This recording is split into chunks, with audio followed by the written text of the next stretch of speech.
Start করব।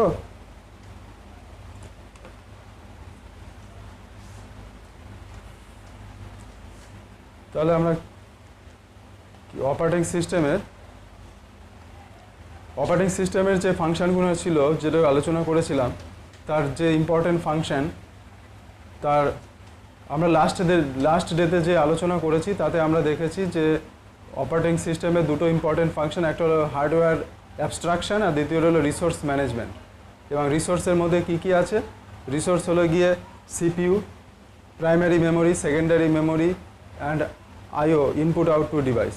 তাহলে এই রিসোর্সগুলো, all kind of resource, operating system will manage all kind of resource.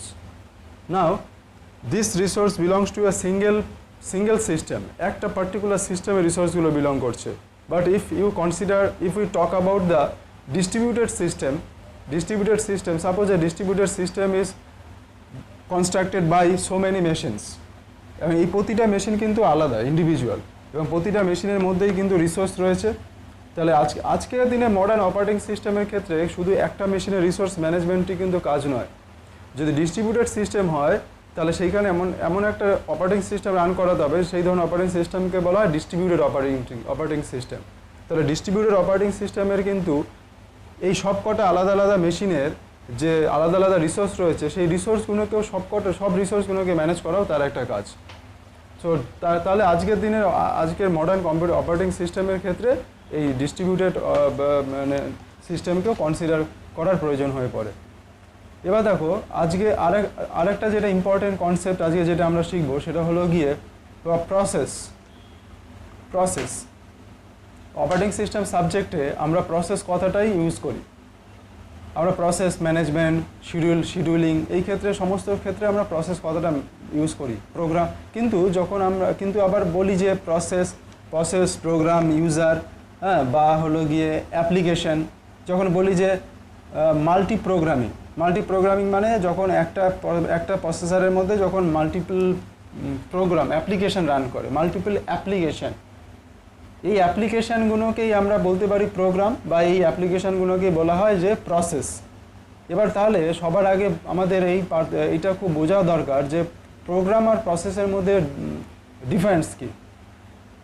Programme R process কি একই, না প্রোগ্রাম আর প্রসেসের মধ্যে কোনো ডিফারেন্স আছে? তাহলে দেখো, যখন কোনো প্রোগ্রাম আমার হার্ড ডিস্কের মধ্যে অনেক প্রোগ্রাম বিলং করতে পারে। যখন প্রোগ্রামকে কম্পাইল করি তখন ইএক্সি ফাইল তৈরি হয়। তো একটা হার্ড ডিস্কের মধ্যে তুমি এরকম যত খুশি প্রোগ্রাম স্টোর করে রাখতে পারো, কিন্তু যখন তুমি মেশিন অন করবে তখন তার মানে তো নয় যে হার্ড ডিস্ক থেকে যত প্রোগ্রাম আছে সব প্রোগ্রাম একবারে রান করা শুরু করবে। তাহলে তুমি যেই প্রোগ্রামটা রান করতে চাইছো সেই প্রোগ্রামটা রান হবে। তাহলে যখন কোনো একটা প্রোগ্রাম মানে হলে গিয়ে যখন হার্ড ডিস্কে সেভ হয়ে রয়েছে ইএক্সি ফাইল, কিন্তু সেটাকে যদি রান করাতে হয় তাহলে তোমাকে কোথায় নিয়ে আসতে হবে? প্রাইমারি মেমোরিতে নিয়ে আসতে হবে, র্যামে নিয়ে আসতে হবে।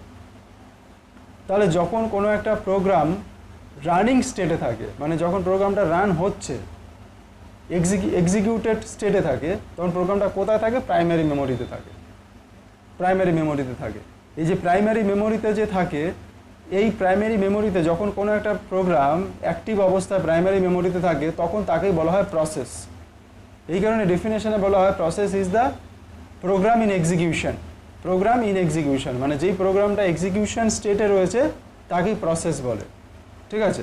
তাহলে এইখানে এই প্রসেসকে একটু ভালো করে আমরা যদি বুঝতে চাই তাহলে আমরা একটু ড্র করে দেখব।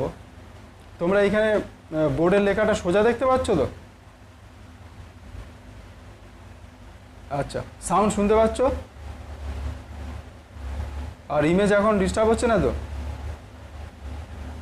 ঠিক আছে, ওকে, ফাইন। তাহলে এবার দেখো আমরা ধরি একটা সি প্রোগ্রাম রান করাবো। সাপোজ ধরো একটা সি প্রোগ্রাম। তাহলে আমাদের প্রসেস ব্যাপারটা আমরা খুব ভালো করে বুঝতে হবে। এটা অপারেটিং সিস্টেমের একটা ভীষণ ইম্পর্টেন্ট কনসেপ্ট, যে প্রসেস জিনিসটা কি সেটা বুঝতে পারাটা ভীষণ ইম্পর্টেন্ট। শুধু তুমি যদি ডেফিনেশনটা জানো যে প্রোগ্রাম ইন এক্সিকিউশন, তুমি যে কোনো স্টুডেন্টকে জিজ্ঞেস করবে যে হোয়াট ইজ প্রসেস, খুব সহজে এক কথায় বলে দেবে প্রোগ্রাম ইন এক্সিকিউশন। কারণ ডেফিনেশনটাও খুব ছোট, এটা সবাই মনে রাখতে পারে যে প্রোগ্রাম ইন এক্সিকিউশন। কিন্তু এক্স্যাক্টলি প্রসেস ব্যাপারটা বলতে আমরা কি বুঝি সেই জিনিসটা কিন্তু আরেকটু ভেতরে ঢুকে বোঝাটা খুব দরকার, তা না হলে আমাদের আন্ডারস্ট্যান্ডিংটা শুধু উপরে উপরেই থাকবে, কিন্তু ভেতরের কনসেপ্টটা কিন্তু কিছু তৈরি হবে না। তাহলে এখানে দেখো, ধরো সাপোজ একটা সি প্রোগ্রাম,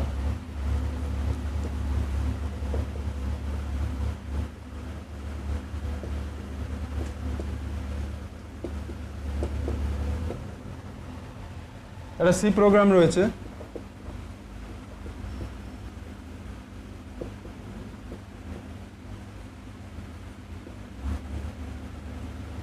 ওকে।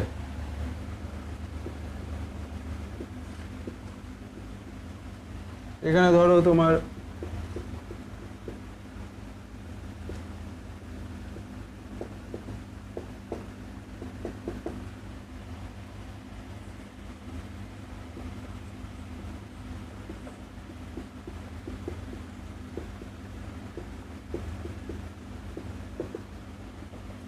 ধরো এই প্রোগ্রামটা তুমি সিতে লিখেছো, ঠিক আছে, সি প্রোগ্রাম লিখেছো। এবার এই প্রোগ্রামটা কিভাবে তোমার রান করবে?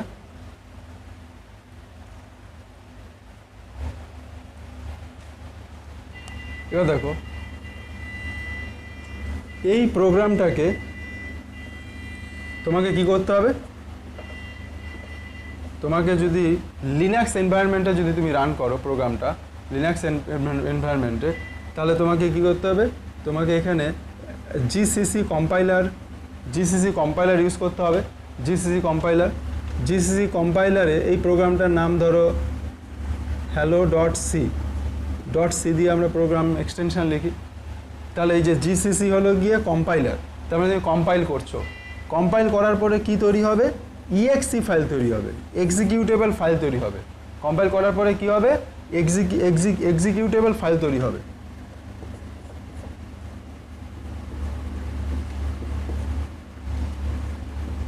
এক্সিকিউটেবল ফাইল তৈরি হবে। এই এক্সিকিউটেবল ফাইলটা কি নামে থাকবে? hello.a, ঠিক আছে। a.out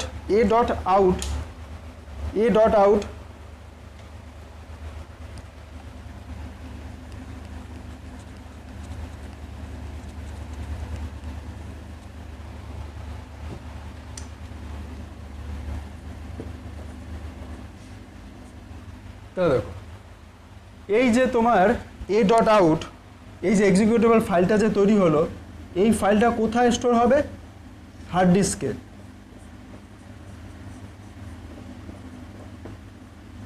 হার্ড ডিস্কের মধ্যে তোমার ইএক্সি ফাইলটা স্টোর হয়ে গেল হার্ড ডিস্কের মধ্যে। এবার দেখো, তুমি যদি এই প্রোগ্রামটাকে যদি রান করাতে চাও, তাহলে তোমাকে লিনাক্স এনভায়রনমেন্টে কি লিখতে হয়?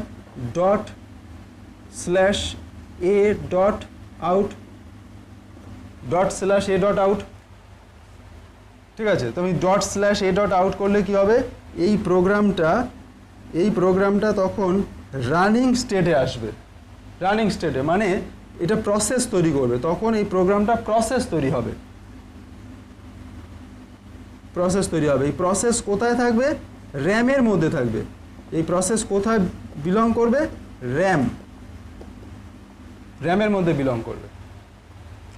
তার মানে আবার একবার বলছি, যে যখন তুমি কোনো একটা হাই লেভেল প্রোগ্রাম লিখছো, ধরো সি প্রোগ্রাম লিখছো, এটাকে কি করলে? জিসিসি কম্পাইলার বা কোনো কম্পাইলার দিয়ে তুমি কম্পাইল করলে। কম্পাইল করার পরে কি হবে? ইএক্সি ফাইল তৈরি হবে। এই ইএক্সি ফাইলকে তুমি রান করাতে পারো বা হার্ড ডিস্কে স্টোর করে রাখতে পারো। তুমি যদি রান করাও বা হার্ড ডিস্কেই রাখো, হার্ড ডিস্কে রাখার পরবর্তীকালেও যদি তুমি রান করাতে চাও, তাহলে কি হবে?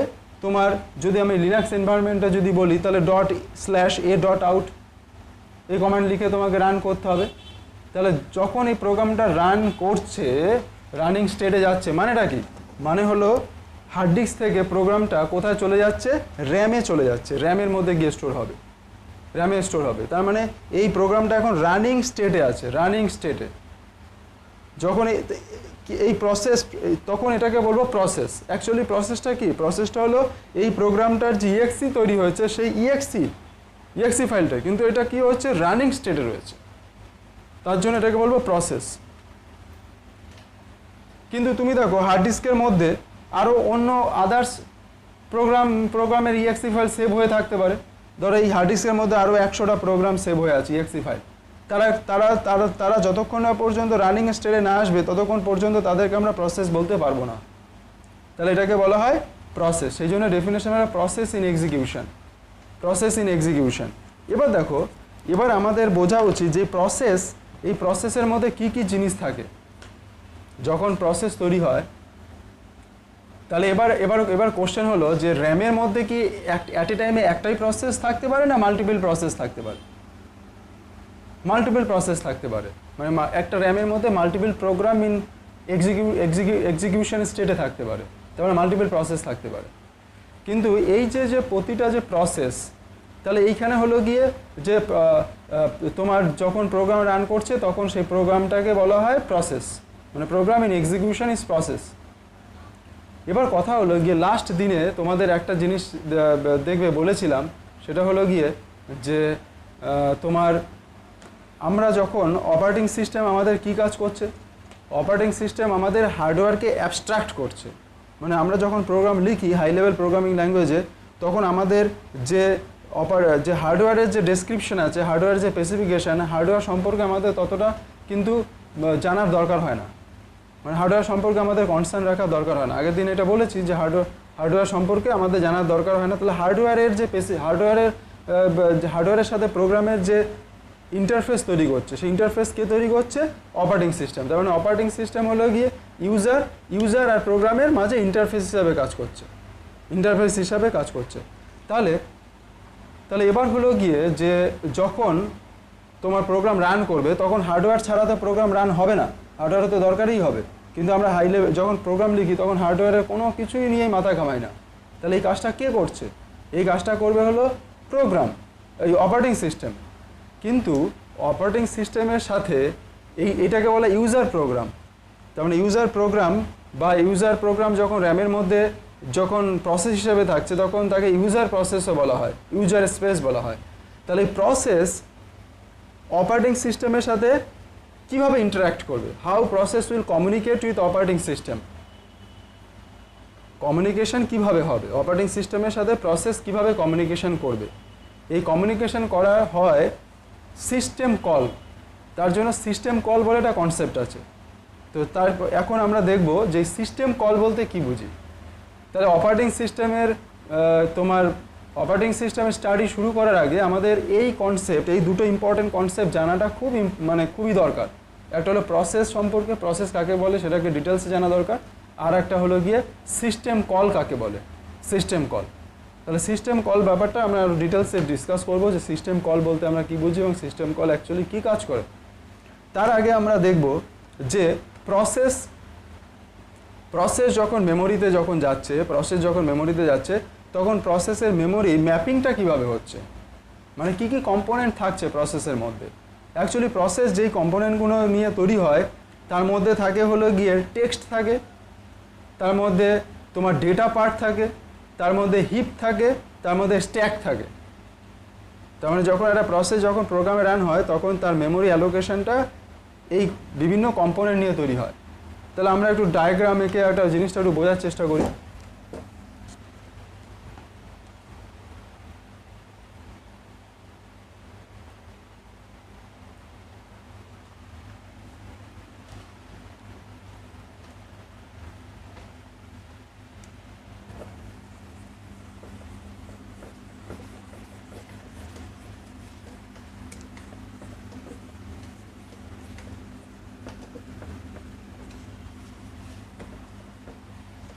তাহলে দেখো, তাহলে এটা হলো গিয়ে memory map of a process.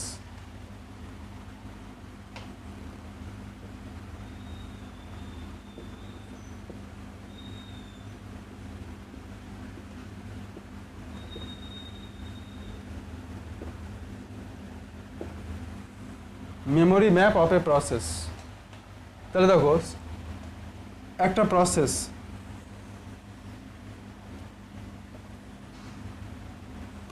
প্রসেসের যে প্রসেস, ধরো এইটা হলো গিয়ে একটা টোটাল একটা প্রসেসের মেমোরি স্পেস। এই টোটাল প্রসেসের যে মেমোরি স্পেস রয়েছে এগুলি কতগুলি পার্টে ডিভাইড থাকে, এর মধ্যে কতগুলি কম্পোনেন্ট থাকে। কি কম্পোনেন্ট থাকে, তার মধ্যে একটা কম্পোনেন্ট স্ট্যাক। স্ট্যাকের মধ্যে কি থাকে, স্ট্যাকের মধ্যে থাকে হলো গিয়ে যে ভেরিয়েবলসগুলো ইউজ করি আমরা, সেই ভেরিয়েবল লোকাল ভেরিয়েবলস, সেই ভেরিয়েবলসগুলো থাকে, এবং যখন ফাংশন কলিংয়ের ক্ষেত্রে বা রেকার্সিভ ফাংশন কলিংয়ের ক্ষেত্রে তার ডেটাগুলো স্ট্যাকের মধ্যে থাকে। তারপরে কি থাকে, হিপ।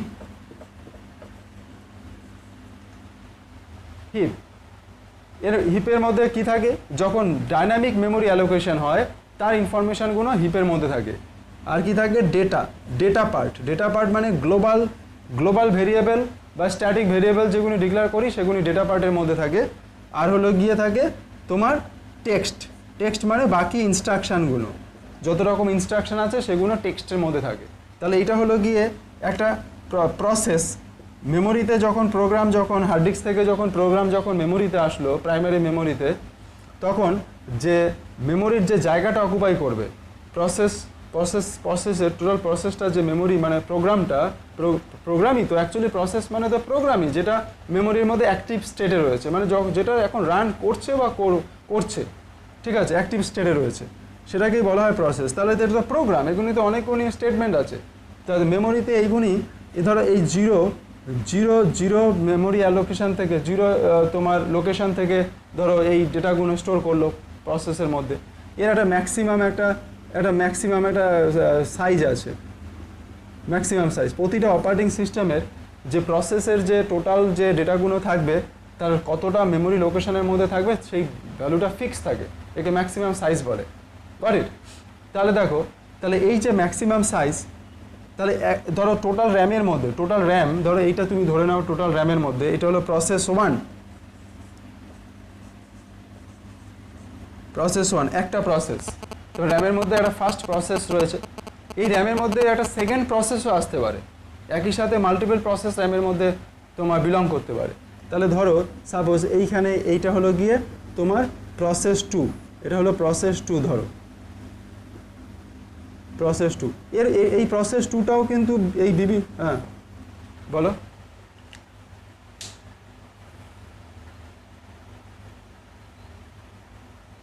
মাল্টিপল প্রোগ্রাম চলছে, সেটাই তো মাল্টি প্রোগ্রামিং। হ্যাঁ, এই জন্যই তো এটাকেই তো বলা হয় মাল্টি প্রোগ্রামিং অপারেটিং সিস্টেম। মানে যখন অপারেটিং সিস্টেমে যখন প্রথম ডিসকভার হয়, যখন ডস অপারেটিং সিস্টেম যখন ছিল, মানে DOS machine, actually DOS operating system DOS machine যখন ছিল, তখন কি হতো, তখন একটা প্রোগ্রামই একবারে রান করতে পারতো। কিন্তু পরবর্তীকালে যখন অপারেটিং সিস্টেমে ডেভেলপ হয় বা সিস্টেমে ডেভেলপ হয়, তখন কী ধরনের অপারেটিং সিস্টেম আছে, মাল্টি প্রোগ্রামিং, মানে একসাথে মাল্টিপল প্রোগ্রাম রান করতে পারে। ঠিক আছে, আমরা সেগুলিতে আসবো পরে। তাহলে এটা এই যে প্রসেস মানে মাল্টিপল প্রোগ্রাম। ধরো সাপোজ ধরো এটা হলো MS ওয়ার্ড, তুমি ওয়ার্ড রান করছো, ব্রাউজার রান করছো, তাহলে এটা ওয়ার্ডের প্রসেস, এটা ধরো ব্রাউজারের প্রসেস, এটা ধরো তোমার তারপরে আরেকটা প্রসেস, ধরো আরেকটা অ্যাপ্লিকেশন তুমি রান করছো, তার জন্য একটা প্রসেস, আরেকটা অ্যাপ্লিকেশন রান করছো, তার একটা প্রসেস, মাল্টিপল প্রসেস থাকতে পারে। ঠিক আছে, তাহলে দেখো এই যে প্রসেস, এটাকে বলা হয় ইউজার প্রসেস অ্যাক্সেস। তাহলে দেখো, তাহলে এইটা হলো গিয়ে প্রসেস 2, এই প্রসেস 2 এর মধ্যেও টেক্সট, ডেটা, হিপ, স্ট্যাক এই সমস্ত কিছু থাকবে, তারও একটা লোকেশন 0 থেকে ম্যাক্সিমাম যে সাইজ থাকবে সেই সাইজের মধ্যেই তোমার থাকবে। এবার কি হচ্ছে, তোমার এই যে এর উপরে ম্যাক্সিমামের উপরে upper of this maximum memory location, এই মেমোরির যে জিরো লোকেশন থেকে যে ম্যাক্সিমাম সাইজ অবধি যে প্রসেস থাকবে, তার উপরের যে পোর্শনের মধ্যে যেই পার্টটা থাকবে তাকে বলা হয় কার্নেল। এটা খুব ইম্পর্টেন্ট কনসেপ্ট, কার্নেল। ঠিক আছে, এই কার্নেলটাই হলো গিয়ে অপারেটিং সিস্টেমের পার্ট। ঠিক আছে, এই যে কার্নেল, যেটাকে কার্নেলের মধ্যে কি থাকবে, কার্নেলের মধ্যে থাকতে পারে register, list of open files, তারপরে তোমার রিলেটেড আদার প্রসেস। এবার দেখো একটা কথা বলো, এই যে তোমার একটা প্রসেস মানে কি প্রোগ্রাম, এই প্রোগ্রামটা রান করানোর জন্য তোমার তো অনেক কিছুই প্রয়োজন হয়। যেমন তার মধ্যে যদি প্রিন্টএফ থাকে, এই প্রোগ্রামের মধ্যে যদি কোনো প্রিন্টএফ ফাংশন থাকে, তাহলে তোমাকে গ্রাফিক্স কার্ডকে অ্যাক্সেস করতে হবে, তোমাকে মনিটরকে অ্যাক্সেস করতে হবে, মানে মানে তোমার ইনপুট আউটপুট ডিভাইসকে অ্যাক্সেস করতে হবে। সাপোজ ধরো এই প্রোগ্রামটার মধ্যে যদি তোমার স্ক্যানএফ থাকে, তাহলে তোমাকে কিবোর্ডকে অ্যাক্সেস করতে হবে, মানে আরেকটা ইনপুট আউটপুট ডিভাইসকে অ্যাক্সেস করতে হবে। তাহলে আমি তো যে প্রোগ্রামটা যে লিখেছি, আমি যে প্রোগ্রাম লিখেছি তার মধ্যে তো এই সমস্ত হার্ডওয়্যার কিভাবে অ্যাক্সেস হবে এই সমস্ত ডিটেলসগুলো তো আমরা সেখানে লিখিনি। তাহলে সেই কাজগুলি কে করবে?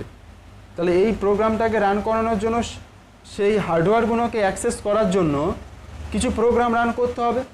এই প্রোগ্রামের সাথে ভালো করে বোঝার চেষ্টা করো, এই প্রোগ্রামের সাথে তুমি যে প্রোগ্রাম লিখেছো, যে প্রথমে যেটা সি এর প্রোগ্রাম লিখেছিলাম, তার মধ্যে কি আমরা লিখেছি যে কোন মেমোরি মনিটরের ঠিক কোন পিক্সেলে গিয়ে প্রিন্ট হবে, তার কালার কি হবে, তার ডেপথ কি হবে, কোন গ্রাফিক্স কার্ড ইউজ করা হয়েছে, তার কি কোঅর্ডিনেটর হবে, এগুলি কোঅর্ডিনেটর হবে, সেগুলো আমরা কোনো কিছুই মেনশন করিনি। কিন্তু প্রিন্টএফ যখনই লিখেছি তখন এই হার্ডওয়্যারগুলো সবই অ্যাক্সেস হবে। তাহলে এই অ্যাক্সেস করতে গেলে তো কোনো আবার প্রোগ্রাম দরকার, কোনো না কোনো প্রোগ্রাম তো এই কাজগুলো করবে। তাহলে এই যে আমার যে প্রোগ্রামের সাথে যে যে হার্ডওয়্যারকে অ্যাক্সেস করার জন্য বা আদার্স অন্যান্য রিসোর্সগুলোকে অ্যাক্সেস করার জন্য বা আরও অন্যান্য ফাইল অ্যাক্সেস করা হতে পারে বা অন্য কোনো কিছু হতে পারে, সেইগুলো করার জন্য যে প্রোগ্রামগুলো রান হবে সেই প্রোগ্রামগুলো আসবে অপারেটিং সিস্টেমের পার্ট, অপারেটিং সিস্টেমের প্রোগ্রাম। তার মানে এর সাথে তখন কি হবে, এর উপরের পার্টে থাকে কার্নেলের প্রোগ্রাম, মানে প্রোগ্রামগুলো ইনস্ট্রাকশনগুলো থাকবে, কার্নেল পার্ট। তাহলে দেখো এই যে এইটা হলো ওএসের পার্ট, এই কার্নেল হলো অপারেটিং সিস্টেমের পার্ট। তাহলে আর এইটা হলো গিয়ে ইউজার প্রসেস, তাহলে এইটাকে বলবো আমরা ইউজার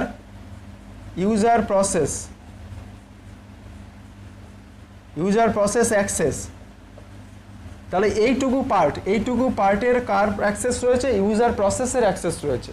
মানে তুমি যে প্রোগ্রামটা লিখেছো সেই প্রোগ্রামের অ্যাক্সেস এইটুকুর মধ্যে রয়েছে, মানে এইটুকুর মধ্যে থেকে তুমি ডেটা নিতে পারবে, তার মধ্যে আপডেট করতে পারবে, সমস্ত কিছু কাজ করতে পারবে এইটুকুর মধ্যে। কিন্তু এই ইউজার প্রসেসের এই পার্টটা কিন্তু কখনোই কার্নেলকে অ্যাক্সেস করতে পারবে না। তুমি কিন্তু কার্নেলকে অ্যাক্সেস করতে পারবে না, এই পার্টটা কিন্তু কার্নেলকে অ্যাক্সেস করতে পারবে না। কিন্তু কার্নেলের প্রোগ্রাম কিন্তু কার্নেলের যে পার্টটা রয়েছে সে কিন্তু পুরোটাকে অ্যাক্সেস করতে পারবে। এটাকে বলা হয় কার্নেল অ্যাক্সেস। তাহলে এটাকে বলা হয় কার্নেল অ্যাক্সেস। কার্নেল পুরোটাকে অ্যাক্সেস করবে। তাহলে এই যে দ্বিতীয় যে প্রসেস, এই প্রসেসের উপরেও তোমার কার্নেল থাকবে, কার্নেলের পার্ট থাকবে। কার্নেল মানে আরও কিছু ইনস্ট্রাকশন, যেগুলো অপারেটিং সিস্টেমের ইনস্ট্রাকশন। তাহলে এই যে ইউজার প্রসেস আর এই ইউজার প্রসেস, এই দুটো কিন্তু ইন্ডিভিজুয়াল, এটা একটা আলাদা প্রোগ্রাম, এটা একটা আলাদা প্রোগ্রাম। কিন্তু এর উপরের যে অপারেটিং সিস্টেমের যে পার্ট আর এর উপরে যে অপারেটিং সিস্টেমের পার্ট, এই দুটো কিন্তু কমন, বুঝতে পেরেছো? তাহলে এবার হলো নেক্সট কোশ্চেন হলো যে ইউজার প্রসেস তো কার্নেলকে অ্যাক্সেস করতে পারছে না। তাহলে ইউজার প্রসেসে কার্নেলের সাথে কিভাবে কমিউনিকেট করবে? How the user process will communicate with kernel.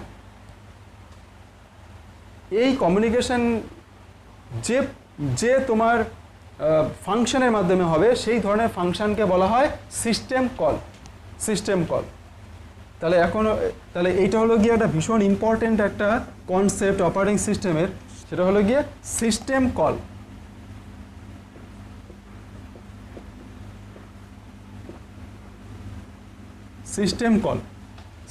তাহলে সিস্টেম কল অ্যাকচুয়ালি কি? অ্যাকচুয়ালি এক ধরনের ফাংশন। তাহলে সেই ফাংশনটা কে ইনভোক করবে? সেটা হলো গিয়ে তোমার ইউজার প্রসেস ফাংশনটাকে ইনভোক করবে। কেন ইনভোক করবে? কার্নেলকে অ্যাক্সেস করার জন্য বা অপারেটিং সিস্টেমকে অ্যাক্সেস করার জন্য। তারপরে সিস্টেম কলের থ্রুতে, সিস্টেম কল ফাংশনের মাধ্যমে এই প্রসেসগুলো কার্নেলকে বা অপারেটিং সিস্টেমকে অ্যাক্সেস করতে পারবে। ঠিক আছে? তাহলে আমরা আরও কিছু এই যে এই সিস্টেম কল কাকে বলে সেটা আমরা এক্সাম্পলের মাধ্যমে আরও ডিটেলসে আরও পরিষ্কারভাবে বোঝার চেষ্টা করব।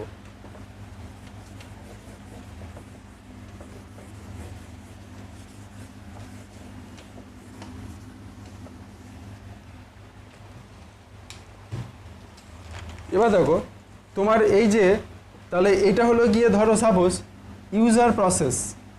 So this is the user process আর suppose this is the kernel. Kernel actually কি? কার্নেল অ্যাকচুয়ালি হলো অপারেটিং সিস্টেমের পার্ট, অপারেটিং সিস্টেমের পার্ট কার্নেল।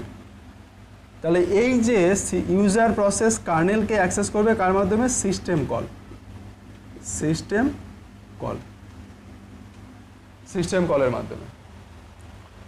ঠিক আছে, যেমন ধরো একটা এক্সাম্পল হিসাবে দেখো, আমরা যখন লিখি যে printf, printf printf percentage S STR printf, তাহলে দেখো এই যে প্রিন্টএফ, এই প্রিন্টএফটা তুমি কোথায় লিখছো? এটা লিখছো হলো যে ইউজার প্রসেস পার্টে। ইউজার প্রসেস মানে কি? মানে তোমার প্রোগ্রামের মধ্যে। ইউজার প্রসেস মানে তুমি যে প্রোগ্রাম লিখেছো, যেটা র্যামের মধ্যে রয়েছে এখন, সেটাই তো ইউজার প্রসেস, তার মধ্যেই তো প্রিন্টএফ স্টেটমেন্টটা রয়েছে। তাহলে এবার দেখো তোমার এই প্রিন্টএফ যে তুমি প্রিন্টএফ লিখে ছেড়ে দিচ্ছ, আর কিছু যে প্রিন্ট হচ্ছে, এমনি এমনি তো প্রিন্ট হচ্ছে না। মানে মনিটরে যে প্রিন্ট হচ্ছে, তার মানে মনিটরকে অ্যাক্সেস করছে, আরও অনেক হার্ডওয়্যারকে অ্যাক্সেস করছে। তাহলে আমি তো তার জন্য কিছুই লিখিনি, কি করে কাজকে? তাহলে এই কাজটা কিভাবে হচ্ছে? এই কাজটা হচ্ছে গিয়ে যে তার মানে হলো গিয়ে যে অপারেটিং সিস্টেমের এই যে এবার ধরো এইটা এর নিচে রয়েছে অপারেটিং সিস্টেম বা কার্নেলের পার্ট। তাহলে এই প্রিন্টএফটা হলো আমার প্রসেসের মধ্যে রয়েছে, ইউজার প্রসেসের মধ্যে বা ইউজার প্রোগ্রামের মধ্যে রয়েছে। সে যখন অপারেটিং সিস্টেমের থ্রুতে এই কাজটা যখন করিয়ে নেবে, প্রিন্টারকে দিয়ে প্রিন্ট করিয়ে নেবে, এবং তার জন্য যে সমস্ত অপারেটিং সিস্টেমের যে সমস্ত প্রোগ্রামগুলোকে এক্সিকিউট করার প্রয়োজন হবে, সেই কোন পার্টিকুলার প্রিন্টএফ লিখলে অপারেটিং সিস্টেমের কোন প্রোগ্রামটা এক্সিকিউট হবে, স্ক্যানএফ লিখলে অপারেটিং সিস্টেমের হয়তো আরেকটা প্রোগ্রাম এক্সিকিউট হবে। তাহলে এই যে এক্স্যাক্টলি কোন সময়ে কোন প্রোগ্রামটা এক্সিকিউট হবে, অপারেটিং সিস্টেমের কোন প্রোগ্রামটা এক্সিকিউট হবে, সেটা হলো গিয়ে তোমার এইখান থেকে একটা সিস্টেম কল হবে। কি সিস্টেম কল হয় এখানে? রাইট সিস্টেম কল, রাইট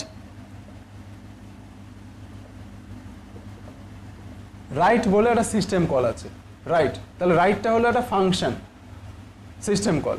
আর এর প্যারামিটার কি হবে? তার রাইটের প্যারামিটার, রাইট যে সিস্টেম কল রয়েছে তার প্যারামিটার হিসাবে তোমার তাহলে রাইট হলো সিস্টেম কল, এর প্যারামিটার হবে std out।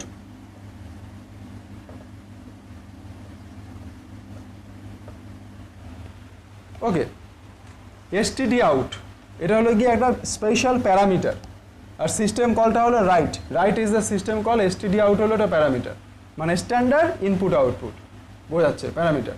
তার মানে রাইট সিস্টেম কল, তার মানে তোমার ওই প্রিন্টএফ ফাংশনটা তুমি যখন লিখলে, ও কি করলো? রাইট সিস্টেম কল এক্সিকিউট করলো। রাইট সিস্টেম কল এক্সিকিউট করে কি করলো? এই কার্নেলকে অ্যাক্সেস করলো। কার্নেলকে কেন অ্যাক্সেস করলো? কার্নেলকে হলো ইমপ্লিমেন্টেশনের জন্য, যে এই যে প্রিন্টএফ জিনিসটাকে যাতে ইমপ্লিমেন্ট হয়।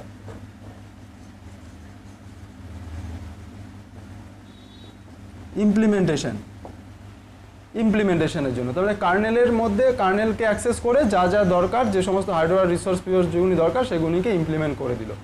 ইমপ্লিমেন্ট করে দেওয়ার পরে কি করবে? এখান থেকে ও আবার কি করবে? যে ইউজার প্রসেসে চলে যাবে। তারপরে কার্নেলের কাজটা হয়ে গেল। তাহলে প্রিন্টএফটা যখন অ্যাক্সেস হলো, কার্নেলের যা যা কাজ করার পর সেখান থেকে কন্ট্রোলটা আবার ইউজার প্রোগ্রামে ইউজার প্রসেস পার্টে চলে যাবে। বুঝতে পেরেছো? তাহলে একেই বলে সিস্টেম কল।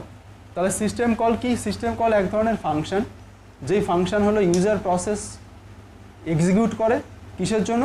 কার্নেলকে অ্যাক্সেস করার জন্য বা অপারেটিং সিস্টেমকে অ্যাক্সেস করার জন্য। বুঝতে পেরেছো?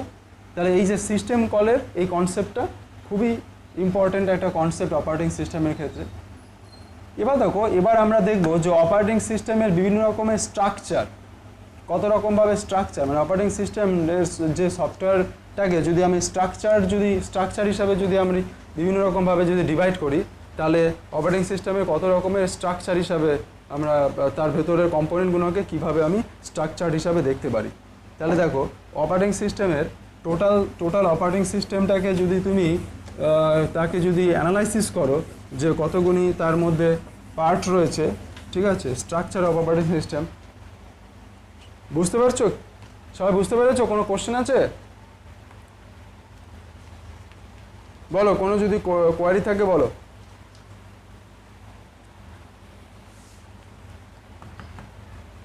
তাহলে আজকে আমরা যে দুটো ইম্পর্টেন্ট কনসেপ্ট নিয়ে আলোচনা করলাম, তার একটা হলো গিয়ে যে তোমার প্রসেস কাকে বলে, আর একটা হলো সিস্টেম কল কাকে বলে। এখনো পর্যন্ত আমরা আজকে যে ডিসকাশন করলাম তার মধ্যে দুটো ইম্পর্টেন্ট টপিক, খুবই ইম্পর্টেন্ট কনসেপ্ট অপারেটিং সিস্টেমের, সেটা হলো প্রসেস কাকে বলে আর সিস্টেম কল কাকে বলে। এই দুটো জিনিস কি ক্লিয়ার হয়েছে? প্রসেস কাকে বলে এবং সিস্টেম কল কাকে বলে? আরেকবার যদি শর্ট করে যদি বলতে হয় তাহলে ব্রিফলি বলতে হয় গিয়ে যে প্রসেস হলো গিয়ে যখন কোনো প্রোগ্রাম র্যামের মধ্যে এক্সিকিউটেবল অবস্থা থাকে, এক্সিকিউশন থাকে, অ্যাক্টিভ স্টেটে থাকে, তখন তাকে প্রসেস বলে। মানে যেই প্রোগ্রামটা রান করার জন্য তো প্রাইমারি মেমোরিতে আসতে হবে, তো প্রাইমারি মেমোরিতে যখন প্রোগ্রাম রান হচ্ছে তখন তাকে প্রসেস বলে। সেই জন্য বলে process is a program in execution. যে প্রোগ্রাম এক্সিকিউশন স্টেটে রয়েছে তাকে বলা হয় প্রসেস, ঠিক আছে। আর সিস্টেম কল কাকে বলে? সিস্টেম কল হলো গিয়ে যে প্রসেস তার বিভিন্ন রকম মানে ইউজার প্রসেস মানে ইউজার প্রোগ্রাম হার্ডওয়্যারকে তো সরাসরি অ্যাক্সেস করতে পারে না, হার্ডওয়্যারের কাজটা অ্যাকচুয়ালি করবে অপারেটিং সিস্টেম। কিন্তু এবার অপারেটিং সিস্টেমকে দিয়ে হার্ডওয়্যারের কাজ করানোর জন্য যে স্পেসিফিক প্রোগ্রামগুলোকে এক্সিকিউট করার দরকার, মানে কোন ক্ষেত্রে কোন অপারেটিং, দেখো তোমরা একটা জিনিস জানবে যে লিনাক্স তো অপারেটিং সিস্টেমের মধ্যে মিলিয়নস অফ কোড থাকে। একটা অপারেটিং সিস্টেমের যদি তুমি তার যদি প্রোগ্রামের যদি সাইজ দেখো, তার মধ্যে কতগুলি লাইন দিয়ে একটা অপারেটিং সিস্টেম, তাতে মিলিয়নস অফ লাইন লিখে অপারেটিং সিস্টেম হয়। তাহলে অপারেটিং সিস্টেমের মধ্যে এরকম বহু রকম ফাংশন আছে।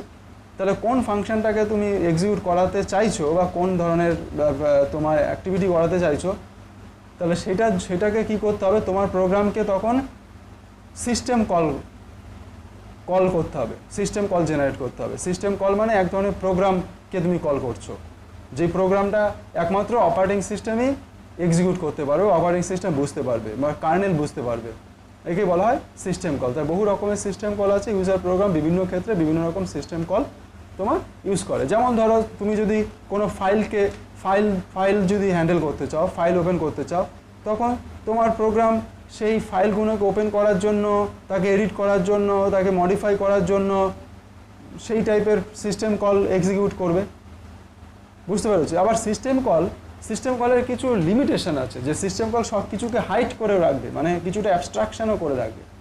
যেমন ধরো তুমি বলতে যদি চাও যে এই ফাইলটা হার্ড ডিস্কের ঠিক কোন জায়গায় স্টোর হয়ে আছে, তার লোকেশান, সেই জিনিসটা কিন্তু সিস্টেম কল তোমাকে জানাবে না, সেটা হাইড করে দেবে। তার মানে সিস্টেম কলের থ্রুতে আমি যে প্রোগ্রামগুলোকে, তার মানে আমি যখন প্রোগ্রামকে রান করব, প্রোগ্রাম এক্সিকিউট হয় সিপিইউতে এক্সিকিউট হওয়ার আগে প্রথমে প্রাইমারি মেমোরিতে আসে। তা প্রাইমারি মেমোরিতে কি হয়, প্রাইমারি মেমোরিতে একই সাথে তোমার প্রোগ্রামও আছে, অপারেটিং সিস্টেমের কিছু পার্টও আছে। এবার তোমার প্রোগ্রাম অপারেটিং সিস্টেমকে দিয়ে যা কাজ করাতে চাইছে, যেই ধরনের কাজ করাতে চাইছে, সেই ধরনের পার্টিকুলার সিস্টেম কল জেনারেট করে। সেই সিস্টেম কলগুলো গিয়েই অপারেটিং সিস্টেমের সেই পার্টিকুলার প্রোগ্রামগুলোকে ওপেন করে এবং সেই অনুযায়ী কাজ করে, আবার ব্যাক করে প্রোগ্রামের দ্বিতীয় লাইনে আবার পরের লাইনগুলোতে চলে আসে, এক্সিকিউট করে শেষ করে চলে আসে, ঠিক আছে। তাহলে এই হলো সিস্টেম কলের কনসেপ্ট। এবার আমরা দেখব অপারেটিং সিস্টেমের যদি আমরা অপারেটিং সিস্টেমের স্ট্রাকচার, মানে অপারেটিং সিস্টেম সফটওয়্যারটাকে যদি আমি ছোট তার মধ্যে যদি মডিউলে ডিভাইড করি, অপারেটিং সিস্টেমের সফটওয়্যারটাকে যদি মডিউলে ডিভাইড করি, তাহলে আমরা কি মডিউল পাবো, ঠিক আছে। তাহলে দেখো অপারেটিং সিস্টেমের টোটাল অপারেটিং সিস্টেমটা, ধরো অপারেটিং সিস্টেম মানে কি, এটা প্রোগ্রাম, এটা সফটওয়্যার, অনেক প্রোগ্রাম দিয়ে লেখা হয়েছে। তাহলে সেই প্রোগ্রামের কিছু যদি তুমি ক্লাসিফিকেশন করো যে এই প্রোগ্রামগুলো পার্টিকুলার এই ধরনের কাজ করবে, এই সেট অফ প্রোগ্রাম এই ধরনের কাজ করবে, তাহলে তাহলে তুমি কি পাবে? 1 নম্বর যেটা পাবে হলো যে অপারেটিং সিস্টেমের যে সমস্ত মডিউলগুলি আছে সেগুলো হলো মেমোরি ম্যানেজমেন্ট মডিউল। কারণ অপারেটিং সিস্টেমের কিছু প্রোগ্রাম আছে যা মেমোরি ম্যানেজমেন্টের কাজ করবে, মানে তোমার মেশিনে যতগুলি প্রসেস রান করবে বা যতগুলি প্রোগ্রাম রান করবে যাতে সেই সিস্টেমের যে মেমোরি সিস্টেম আছে সেগুলি ফেয়ারলি সবার মধ্যে ডিস্ট্রিবিউট হতে পারে বা মেমোরি তুমি বলতে পারো ম্যানেজ করবে। তাহলে ম্যানেজ করার জন্য যে সমস্ত সবই সফটওয়্যার, অপারেটিং সিস্টেম তো অ্যাকচুয়ালি সফটওয়্যার প্রোগ্রাম, তাহলে সেইগুলি করার জন্য যে প্রোগ্রামগুলি দরকার সেই প্রোগ্রামগুলো যে মডিউলের মধ্যে থাকে সেই মডিউলকে বলবো মেমোরি ম্যানেজমেন্ট মডিউল। তাহলে ফার্স্ট হলো মেমোরি ম্যানেজমেন্ট মডিউল, সেকেন্ড হলো সিপিইউ শিডিউলিং, আর একটা রিসোর্স কী আছে? সিপিইউ।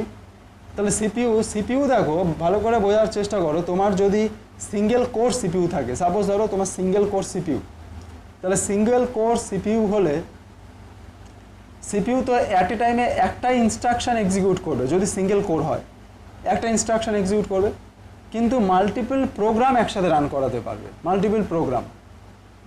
তাহলে এই প্রোগ্রামগুলোর মধ্যে সিপিইউ টাইম কিভাবে শেয়ার করবে, সিপিইউ টাইমকে কীভাবে ডিস্ট্রিবিউট করবে, কীভাবে ম্যানেজ করবে, সেই কাজগুলো যেই প্রোগ্রামগুলি করে তাকে বলা হয় সিপিইউ শিডিউলিং। ঠিক আছে?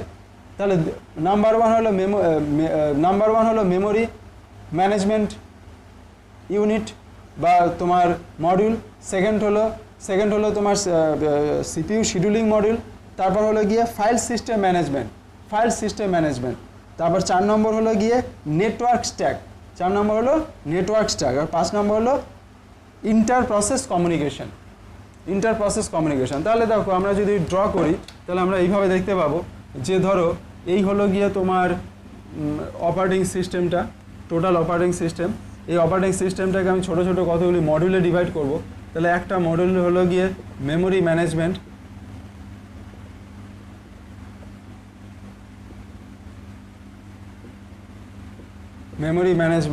একটা মডিউল হলো মেমোরি ম্যানেজমেন্ট, আর একটা মডিউল হলো প্রসেস শিডিউল বা তোমার সিপিইউ শিডিউল।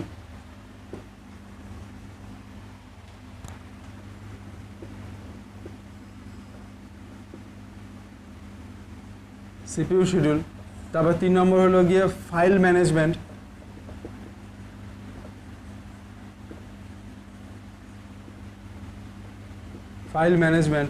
আর 4 নম্বর হলো গিয়ে ইন্টার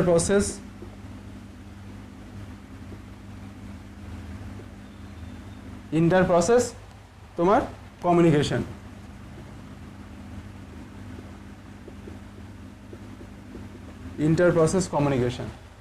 তাহলে তুমি পুরো অপারেটিং সিস্টেমের তাকে যদি বিভিন্ন মডিউলে ডিভাইড করো, একটা মডিউল হলো মেমোরি ম্যানেজমেন্ট মডিউল, মানে কালেকশন অফ প্রোগ্রাম যেগুলি মেমোরি ম্যানেজমেন্টের কাজ করবে, সিপিইউ শিডিউলিং, সিপিইউ প্রসেসরকে কীভাবে ডিস্ট্রিবিউট করবে, সিপিইউ শিডিউলিং মডিউল, তার file management module, input output তোমার inter process communication module.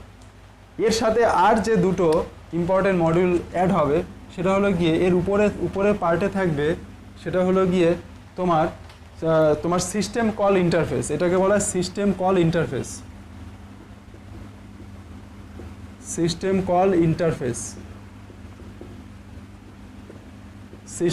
Interface. এটা অপারেটিং সিস্টেমের পার্ট, সিস্টেম কল ইন্টারফেস। কারণ কি বলেছি, এইখানে থাকবে তোমার অ্যাপ্লিকেশন প্রোগ্রাম, এখানে থাকবে ইউজার প্রসেস মানে প্রোগ্রাম, মানে অ্যাপ্লিকেশন প্রোগ্রাম রান হবে। তাহলে এই প্রোগ্রামগুলো অপারেটিং সিস্টেমের ধরো কখনো মেমোরি ম্যানেজমেন্টের কোনো প্রোগ্রামের দরকার হতে পারে, কখনো সিপিইউ শিডিউলিংয়ের দরকার হতে পারে, কখনো ফাইল ম্যানেজমেন্টের, কখনো ইন্টার কমিউনিকেশনের কোনো প্রোগ্রামকে দরকার হবে।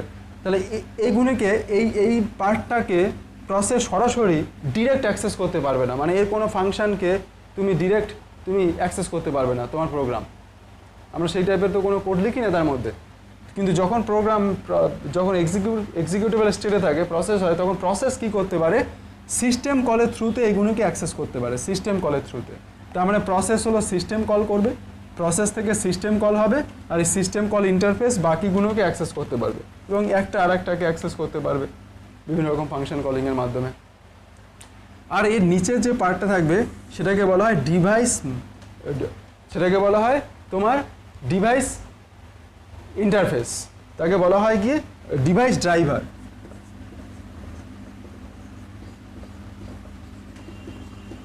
ডিভাইস ড্রাইভার বা ডিভাইস ইন্টারফেস, তাহলে device driver softwares, device driver software সম্পর্কে তো তোমরা এইগুলি টার্মটা শুনেছো, যে যখন কোনো হার্ডওয়্যার ডিভাইস ইনস্টল করা হয় তখন তার সাথে কি হয়, ডিভাইস ড্রাইভার সফটওয়্যার ইনস্টল করতে হয়। তার মানে হলো গিয়ে যে হার্ডওয়্যারগুলোকে অ্যাক্সেস করার জন্য ডিভাইস ড্রাইভার আমাদের দরকার হয়। তাহলে টোটাল অপারেটিং সিস্টেমেরটাকে যদি আমি দেখি, তাহলে এতগুলি বিভিন্ন পার্ট নিয়ে একটা টোটাল অপারেটিং সিস্টেম ডেভেলপমেন্ট হয়।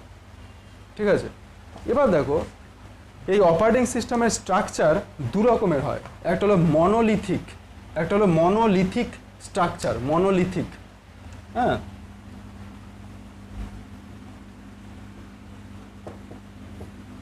তাহলে তোমার একটা হলো গিয়ে নাম্বার ওয়ান হলো গিয়ে মনোলিথিক স্ট্রাকচার। ওকে,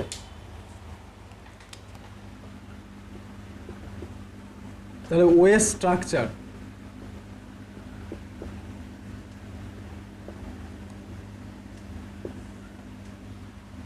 মনোলিথিক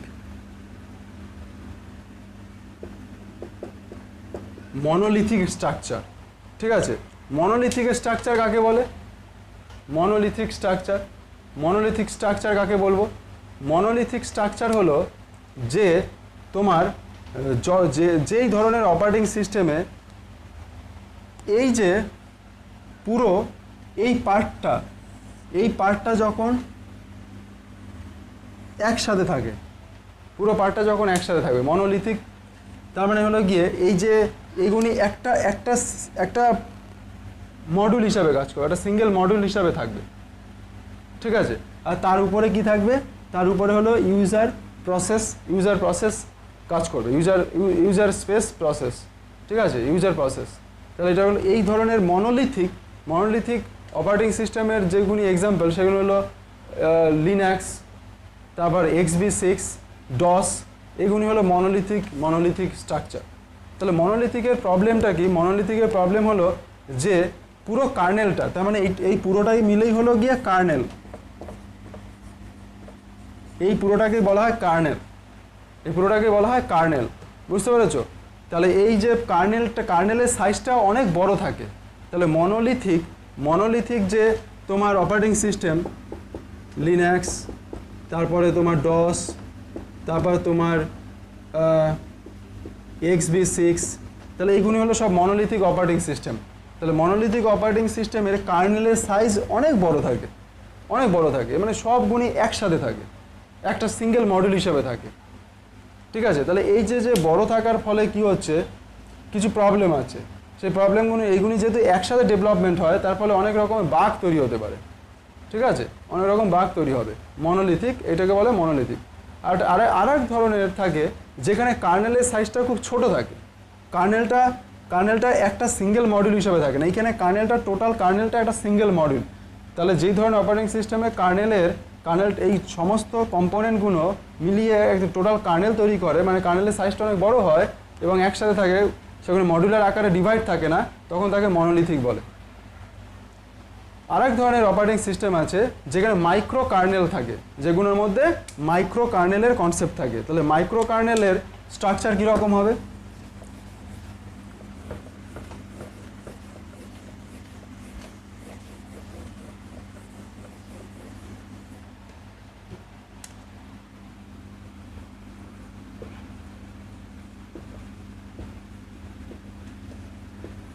মাইক্রো কার্নেল।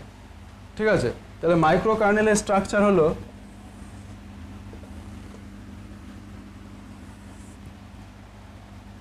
এখানে কার্নেলটা খুব ছোট থাকে, কার্নেলের সাইজটা খুব ছোট থাকে। আর অপারেটিং সিস্টেমে যে বাকি যে পার্টগুলো আছে, সেই বাকি পার্টগুলো এই উপরে আলাদা আলাদা মডিউল হিসাবে থাকছে। ঠিক আছে, এই মডিউলগুলো কি মডিউল? ফাইল ম্যানেজার, এখানে থাকে ফাইল ম্যানেজার,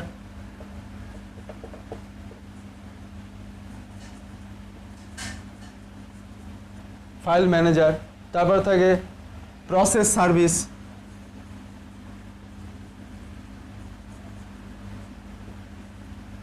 সার্ভিস, তারপরে থাকে ডিভাইস প্রসেসর,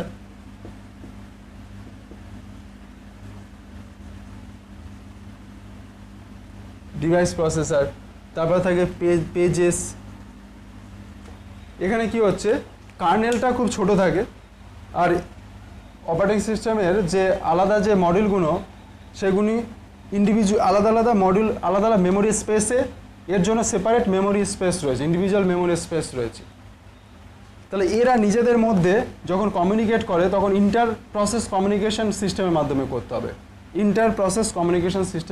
করতে হবে, ঠিক আছে। তার মানে কার্নেলের সাইজটা এখানে খুব ছোট, আর এর উপরে কি থাকবে, ইউজার প্রসেস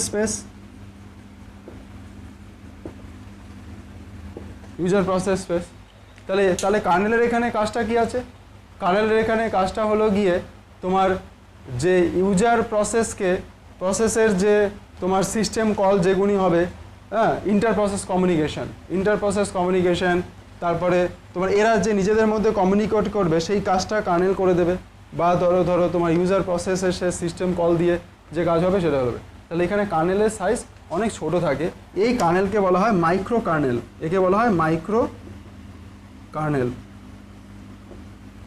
কার্নেল। তাহলে অপারেটিং সিস্টেম যে সফটওয়্যার ডেভেলপমেন্টের স্ট্রাকচারের দিক থেকে যদি আমরা ডিভাইড করি তাহলে দু রকমের দেখতে পাই, একটা হলো গিয়ে বলা হয় মনোলিথিক স্ট্রাকচার, আর একটা হলো মাইক্রো কার্নেল স্ট্রাকচার। তাহলে ওটা হলো মনোলিথিক, আগে যেটা এক্সাম্পল দিলাম মনোলিথিক, এটা হলো মাইক্রো কার্নেলের স্ট্রাকচার।